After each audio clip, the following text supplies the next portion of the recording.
లలితా త్రిపుర సుందరి భండాసురుణ్ణి సంహారం చేసేదానికి ఆమె సేనలు బయలుదేరిన. సేనల మధ్యంలో అశ్వపూర్వాం రథమధ్యాం హస్తినాద ప్రబోధిని. అశ్వపూర్వాం గుర్రపు దండు ముందు నడిచింది, రథమధ్యాం రథాల మధ్యలో మధ్య రథంలో ఆమె నడిచింది. ఈ పక్క దండినీదేవి, ఆ పక్క శ్యామలాదేవి రథం మీద వస్తున్నారు. హస్తినాద ప్రబోధిని ఏనుగులు నాదముతో ప్రబోధన చేస్తూ నడుస్తూ ఉన్నప్పుడు అమ్మవారు యుద్ధానికి బయలుదేరింది. ఆ యుద్ధానికి బయలుదేరి ఒక చోట విడిది చేశారు.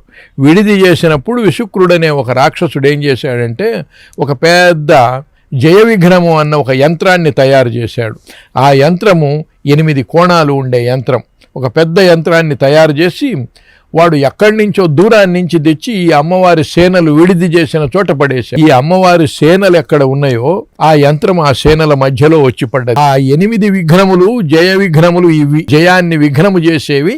ఈ 8 రకాల విఘ్నాలు సేనలకు వచ్చినాయి. శ్రీచక్రమే అమ్మవారి రథము, అమ్మవారి నగరమంతా శ్రీచక్రమే. ఆ శ్రీచక్రములో బిందువు, కోణము, అష్టకోణము, ఈ 3 అతి ముఖ్యమైన ఆంతరంగిక సేనలు అమ్మవారికి. ఆంతరంగిక శక్తులు వీళ్ళంతా. మామూలు సేనలు ఇంకా బయట ఉండేవాళ్ళు. అయితే ఈ ఆంతరంగిక సేనలు అమ్మవారికి అతి ముఖ్యమైన వాళ్ళు.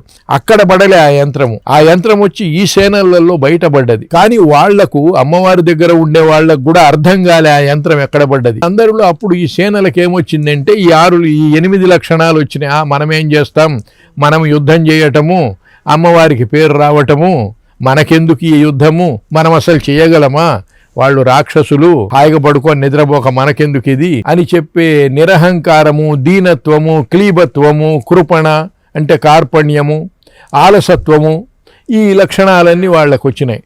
అప్పుడు అమ్మవారు ఏం చేసిందంటే వీళ్ళు పోయి చెప్పారు, అయ్యా మన సేనలందరూ ఈ రకంగా మాట్లాడుకుంటున్నారు, వాళ్ళందరిలో ఈ లక్షణాలు ఏర్పడ్డాయని చెప్తే అప్పుడు అమ్మవారు వీటిని నాశనం చేసేదానికోసం, ఈ విఘ్న యంత్రాన్ని నాశనం చేసేదానికోసం అమ్మవారు ఏం చేసిందంటే అయ్యవారి ముఖము, కామేశ్వర ముఖాలోక కల్పిత శ్రీ గణేశ్వర, కామేశ్వరుడు యొక్క ముఖావలోకనం చేసింది. ఆయన ముఖం వైపు చూసింది. ఆయన చిరునవ్వు ఈమె చిరునవ్వు కలిసి అక్కడ విఘ్నేశ్వరుడు ఉత్పన్నమై ఈ విఘ్న యంత్రాన్ని, ఈ జయ విఘ్నము అన్న యంత్రాన్ని నిర్మూలించాడనమాట. అందువల్ల విఘ్నములను నిర్మూలించేదానికి విఘ్నేశ్వరుణ్ణి పూజ చేయటం ఆనవాయితీగా వచ్చింది.